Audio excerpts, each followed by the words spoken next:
Sharon Ballard is founder and CEO of EnableVentures Incorporated, with locations in Arkansas and Arizona.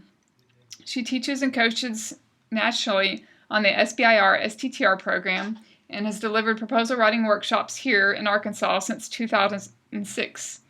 Her previous technology venture, Reticular Systems, received over 30 Phase 1, 2, and 3 SBIR-related awards, raising over $25 million in non-dilutive funding. Since 2000, she has delivered a return on investment for her SBIR training and coaching efforts in Arizona at over 20 times. So Sharon, thank you for being here with us today. I have a few questions for you to find out a little bit more. What can I expect to receive from 15 minutes of coaching with you? Wow. Well, the first thing that we do is we address the problem and what the current solutions are for that problem, and then why that innovation that you're proposing is different and better.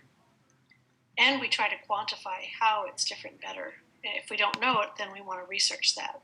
But we start with the problem. Okay, great.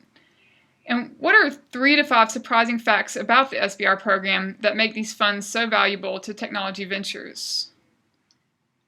Wow, I think there's more than 3 to 5, but let's start with the fact that there's the Competition and Contracts Act, that the SBIR program enables the small business to win a single Phase 1 and satisfy that Contracts Act and obtain contracts and grant funding from any government agency. So with a single Phase 1, you can actually compete sole source. You don't have to actually have an open competition.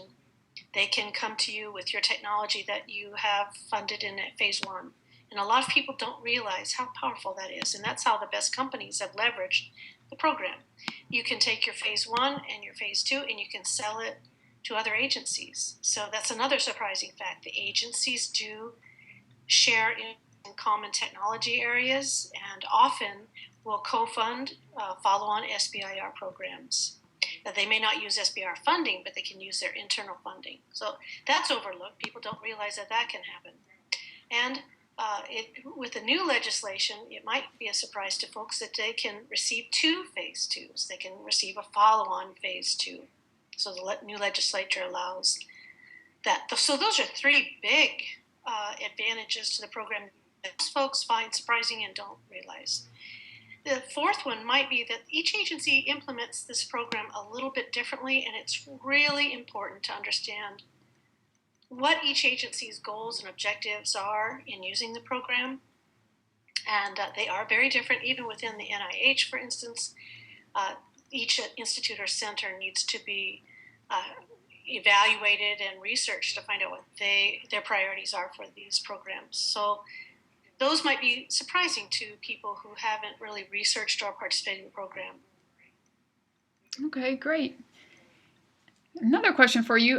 What are some unique challenges for Arkansas Technology Ventures in chasing these funds? Wow. Well, I'm afraid what I see nationally is that we have to be perfect to compete. And even then, when we submit a perfect proposal, that means our innovation is stunning and powerful and really clean in terms of intellectual property. No one has anything like it. Even so, our proposals have to be perfect. We have to compete and we have to submit proposals that are even stronger than others who come from coast states or the 5 big states that win, like Texas, Minnesota, California, and Massachusetts, New York. These states take the line of the program. And for us to compete in Arkansas, not only do we have to have perfect proposals, but we need to learn to form business relationships and technical common relationships with these agency technical folks. We need to build relationships before we ever submit a proposal. Then our proposal gets the hearing that it deserves. But unfortunately, we have that against us here. But it's not unique to Arkansas. Many of the states that I teach in have the same challenge. All right, thank you. And you moved to Arkansas 10 years ago this fall. What is your observation of things we should be doing to accelerate our state's technology ventures to success? Well, I'd love to see more coordination across the state, although I do see some, particularly in Little Rock, the UAMS and UALR folks do collaborate. I see some collaboration between the north and the south of the state, and with Jonesboro, with the Arkansas State University. I do see some collaborations, but I think it should be more intentional. I think we don't promote our successes as widely as we could. You know, the technology ventures don't get the press, don't the stories and the problems that they're solving, I think could have more press. I would like to see more of that here in Arkansas. But those are the two things I see we should do more of: intentionally fostering collaboration, more team work across the state, and also promoting those, making it folks aware of what is being accomplished here in Arkansas. It's pretty profound.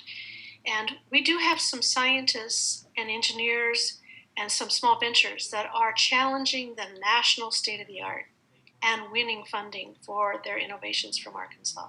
So there are pockets of excellence here that I think a lot of folks don't realize. It's great. What things should our ventures know to take full advantage of the SBIR STTR program? Well, Rebecca, you know, I'm tooting your horn a little bit, but I think the programs within the state could be leveraged more. They aren't being taken advantage of, although I think your workload is pretty high. But the resources that ASBTDC has here in Arkansas, they are unique compared to so many states that I teach in. The programs and the capabilities that you, resources that you have, are really unique to Arkansas. And also Innovate Arkansas does a great job, and I think we need to take advantage of that and promote what they do further. I think we're doing all of the right things. I think that there's been some successes in Northwest Arkansas with the SBR program that folks don't realize. The other thing I think that we have to do more of here in the state is to not only attract, but to grow business executives that think globally and nationally. And they are the ones that are going to help our tech scientists and engineers, our SBR ventures, to grow and compete nationally and globally. We don't have our share of executives that have business experience to take a technology company to marketplace success. And I'd like to see more intentional recruiting, identifying of those folks, and even bringing in advisors nationally to help grow our ventures that are having startup success, because they need to be accelerated with the know-how that such talent can bring. Okay, great. Thank you so much for your insights and taking time to talk with me today. We look forward to having you at our events next year to talk with some of our mentees throughout the state.